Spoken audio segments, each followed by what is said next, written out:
ఆంధ్రప్రదేశ్ రాజధాని అమరావతి భారతదేశానికి రెండవ రాజధాని కాబోతుందా? ఈ విషయాన్ని ఆర్ఎస్ఎస్ చీఫ్ మోహన్ భగవత్ ఆంధ్రప్రదేశ్ కేంద్రంగా స్పష్టంగా తెలియజేశారా అంటే అవుననే సమాధానం ఇస్తున్నారు కొంతమంది రాజకీయ విశ్లేషకులు. ఈ నేపథ్యంలోనే ఇదే అంశం మీద మనం విశ్లేషణ చేసుకునేటువంటి ప్రయత్నం చేద్దాం. ప్రస్తుతం మనతో పాటు ఉన్నారు ప్రముఖ రాజకీయ విశ్లేషకులు, ప్రముఖ సీనియర్ జర్నలిస్ట్ సిఎస్ రావు గారు. సార్తో మాట్లాడదాం. సార్ నమస్తే. సార్ నమస్తే. ఆంధ్రప్రదేశ్ రాజధాని అయినటువంటి అమరావతి భారతదేశానికి రెండవ రాజధాని కాబోతోంది అని ఈ విషయాన్ని ఆర్ఎస్ఎస్ చీఫ్ మోహన్ భగవత్ విజయవాడ కేంద్రంగా తెలియజేశారు అంటూ ఒక వార్త ఇప్పుడు సోషల్ మీడియాలో చక్కర్లు కొడుతోంది. ఇంతకీ మోహన్ భగవత్ గారు ఏ రకంగా అమరావతి దేశ రెండవ రాజధానిగా తెలియజేశారు అంటే ఏం చెప్తారు? పెద్దలు ఏం చెప్తారంటే ఊరకనే రారు మహానుభావులు అంటారు. అలానే మోహన్ భగవత్ గారు విజయవాడ వచ్చారు, దుర్గగుడిలో దర్శనానికి వచ్చానని చెప్పి చెప్తున్నాడు ఆయన అఫీషియల్గా. అదే కదా tour RSS chief Mohan Bhagwat గారు. అంటే ఆయన నథింగ్ బట్ బీజేపీ వెన్నుముక, అంతే కదా. ఆర్ఎస్ఎస్ అంటే బీజేపీ వెన్నుముక, ఒప్పుకున్నా ఒప్పుకోకపోయినా. ఆర్ఎస్ఎస్ గ్రౌండ్ లెవెల్లో పనిచేయకపోతే కనుక బీజేపీ ఈ స్థాయిలో ఉండదు అనేది అందరికీ తెలిసింది. ఇప్పుడు తాజాగా ఢిల్లీ ఎన్నికల సందర్భంగా ఆర్ఎస్ఎస్కి సంబంధించినటువంటి దాదాపు 50 ప్రత్యేక టీములు దిగినాయి అంట అక్కడ. Latest news. అంటే ఆ మహారాష్ట్రలో ఆర్ఎస్ఎస్ పనిచేసినందువల్లనే గ్రౌండ్ లెవెల్లో సీరియస్గా మహారాష్ట్రలో ఆ ఫలితాలు వచ్చినాయి, అనుకూలమైన ఫలితాలు బీజేపీకి. అది అందరికీ తెలిసిందే. అలాగే ఢిల్లీలో కూడా అలాంటి ఫలితాలు సాధించడానికి అక్కడికి ఆర్ఎస్ఎస్ దళాలను దింపారంట ఢిల్లీకి. అలానే ఆర్ఎస్ఎస్ అనేది బీజేపీ నడిపిస్తుంది అని చెప్పి కాంగ్రెస్ పార్టీ వాళ్ళు పదే పదే చెప్తుంటారు కదా. ఆర్ఎస్ఎస్ భావజాలమే బీజేపీ పరిపాలన అని చెప్పి చెప్తూ ఉంటారు. సరే, వాళ్ళు అవునన్నా కాదన్నా అది నడుస్తుంది అనుకోండి. అయితే మోహన్ భాగవత్ గారు చెప్పేవన్నీ కూడా వాల్యుబుల్ పాయింట్స్. ఎప్పుడు కూడా ఏది చెప్పినా, ఈ మధ్యకాలంలో యూత్ గురించి చెప్పినా, ఫర్టిలిటీ గురించి చెప్పినా, పెళ్ళిళ్ళ గురించి చెప్పినా, ఏది గురించి చెప్పినా కానీ సమాజం కోసం చెప్తుంటారు. అది కూడా హిందూ మతం అలాగే సనాతన ధర్మం వీటన్నిటిని కాపాడుకునేందుకు ఆ సంస్థ పనిచేస్తుంది అనేది ఒక అభిప్రాయం బలంగా ఉంది అందరిలో.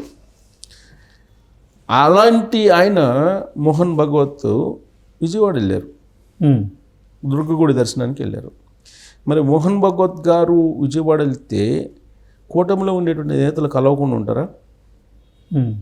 ఉంటారు కదా, ఖచ్చితంగా కలుస్తారు. ఒకవేళ కలవకపోయినా ఫోన్లన్నా మాడతారు, లేదా వాళ్ళ దూతలన్నా పంపిస్తారు. కలవకుండా అయితే ఉంటారుగా. ఇప్పుడు నేరుగా చంద్రబాబు నాయుడు గారు పోయి మోహన్ భగవత్ గారిని కలవకపోవచ్చు, వివిధ కారణాలు, లేదంటే అఫీషియల్గా షెడ్యూల్ లేకపోయి ఉండొచ్చు, లేదంటే ఇతర షెడ్యూల్ కుదరకపోవచ్చు, రివ్యూ మీటింగ్లో ఉండొచ్చు. కానీ ప్రతినిధిని అయితే పంపిస్తారుగా, ఇండైరెక్ట్గానైనా, డైరెక్ట్గా కాకపోయినా ఇండైరెక్ట్గా. డైరెక్ట్గా కలిస్తే మోహన్ బాబు తోటి మీకేం పని, ఆర్ఎస్ఎస్ చీఫ్ తోటి అదొక మత సంస్థ అని చెప్పి ప్రచారం చేసే అవకాశం ఉంది.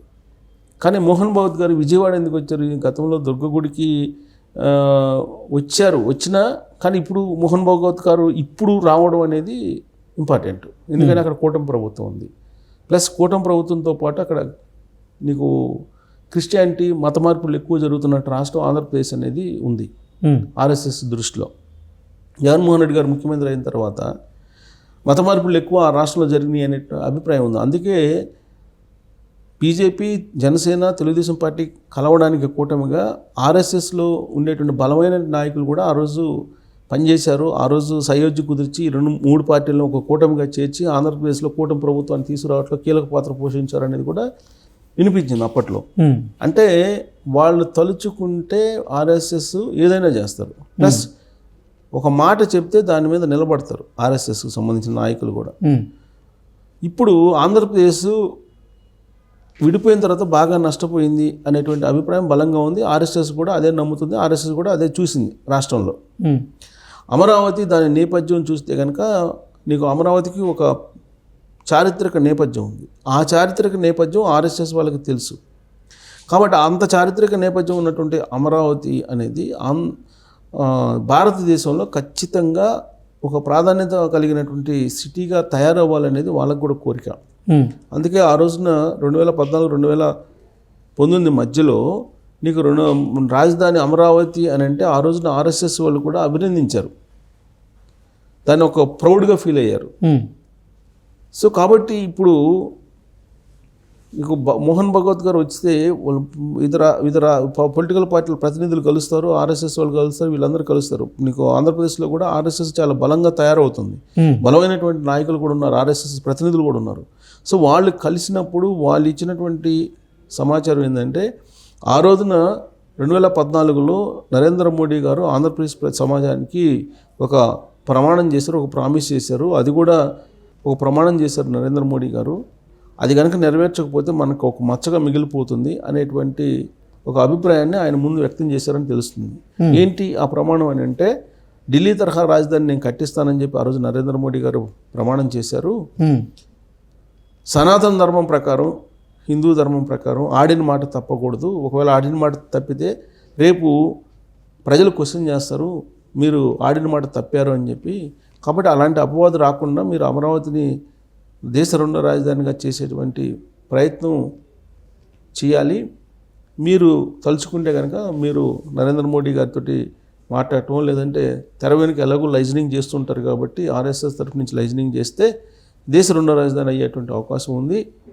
అప్పుడు ఫండ్స్ కానీ, లేదంటే అమరావతి నిర్మాణానికి సంబంధించినటువంటి ప్రక్రియ కానీ వీటంతా వేగవంతం అవుతుంది. ప్రస్తుతం అసలు ఆంధ్రప్రదేశ్ రాజధానిగా అమరావతిని గుర్తించట్లేదు. కేంద్ర ప్రభుత్వం అసలు గెజిట్ ఇవ్వట్లేదు. గెజిట్ ఇవ్వకుండా పెండింగ్లో ఉంది. ఇంకొక వైపు ఏమో సుప్రీంకోర్టులో పెండింగ్ ఉంది. ఈ అన్ని చిక్కుల నడుమ రాజకీయంగా బీజేపీ నష్టపోతుంది. వాస్తవంగా కింగ్ మేకర్ కావాలి ఆంధ్రప్రదేశ్లో, కింగ్ కావాలి తెలంగాణలో. అక్కడ కింగ్ కాలేదు, ఇక్కడ కింగ్ మేకర్ కాలేదు.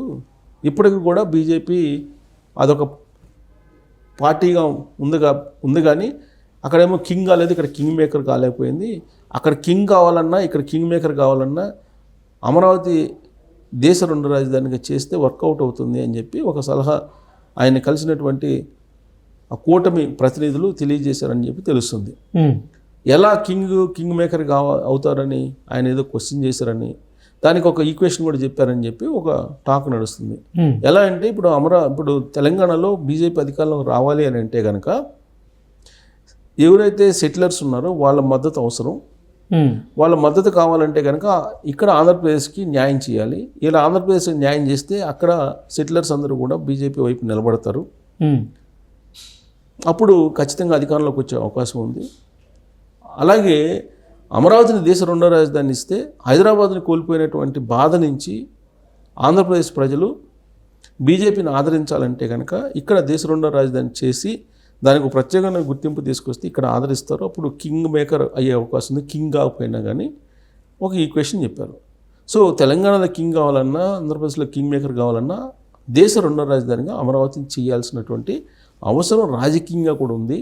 ఓకే, చారిత్రక నేపథ్యం పరంగా కూడా చూస్తే దేశ రెండో రాజధానిగా అమరావతి ఉండాల్సి వస్తుంది. అలాగే బీజేపీ యొక్క రాజకీయ భవిష్యత్తు దృష్ట్యా ఆలోచించినా కానీ దేశ రెండో రాజధానిగా ఉండాలి. ప్లస్ దేశం ఏక్ భారత్ శ్రేష్ఠ భారత్ అనేటువంటి నినాదం ఉంది కదా. సో ఏక్ భారత్ అనేటువంటి నినాదాన్ని కనుక కాపాడుకోవాలంటే దక్షిణ భారతదేశానికి సెంటర్ పాయింట్గా ఉన్నటువంటి అమరావతిని దేశ రెండో రాజధానిగా చేస్తే ఏక్ భారత్ శ్రేష్ఠ భారత్ అనేటువంటి నినాదం నరేంద్ర మోడీ గారు చేస్తున్న దానికి ఇది ఉపయోగపడుతుంది అనేటువంటి యాంగిల్లో వీళ్ళు ఎక్స్ప్లెయిన్ చేశారని తెలుస్తుంది. దీన్ని ఢిల్లీ తీసుకెళ్ళి ఢిల్లీలో మోహన్ భగవత్ గారు పెట్టి దాన్ని సాకారం చేయాలి. ఆ బాధ్యతను మోహన్ భగవత్ గారి మీద విజయవాడ వచ్చిన సందర్భంగా పెట్టారు అని చెప్పి తెలుస్తుంది. అయితే చంద్రబాబు గారు నేరుగా కలిసినట్టు నాకు ఎక్కడ న్యూస్ కనపడలేదు. డైరెక్ట్ కలవకపోయినా కానీ మోహన్ భగవత్ గారిని ఖచ్చితంగా వాళ్ళ ప్రతినిధుల ద్వారానైనా సరే సంప్రదించి ఉంటారు. అలాగే బీజేపీ వాళ్ళు ఎలాగో సంప్రదిస్తారు. ఇక సనాతన ధర్మం కోసం పోరాడుతున్నటువంటి పవన్ కళ్యాణ్ గారు కూడా ఎలాగో మోహన్ భగవత్ గారిని సంప్రదిస్తారు. మోహన్ భగవత్ గారికి ప్రభుత్వంతో ఉన్నటువంటి ఒక బంధం ఏదైతే ఉందో పూర్వం నుంచి పరిచయాలు, అది దేశ రెండో రాజధానిగా అమరావతిని మార్చేటువంటి అవకాశం ఉంది అని చెప్పి మనం భావించడానికి ఛాన్సెస్ ఉన్నాయి. Okay sir, thank you so much అండి.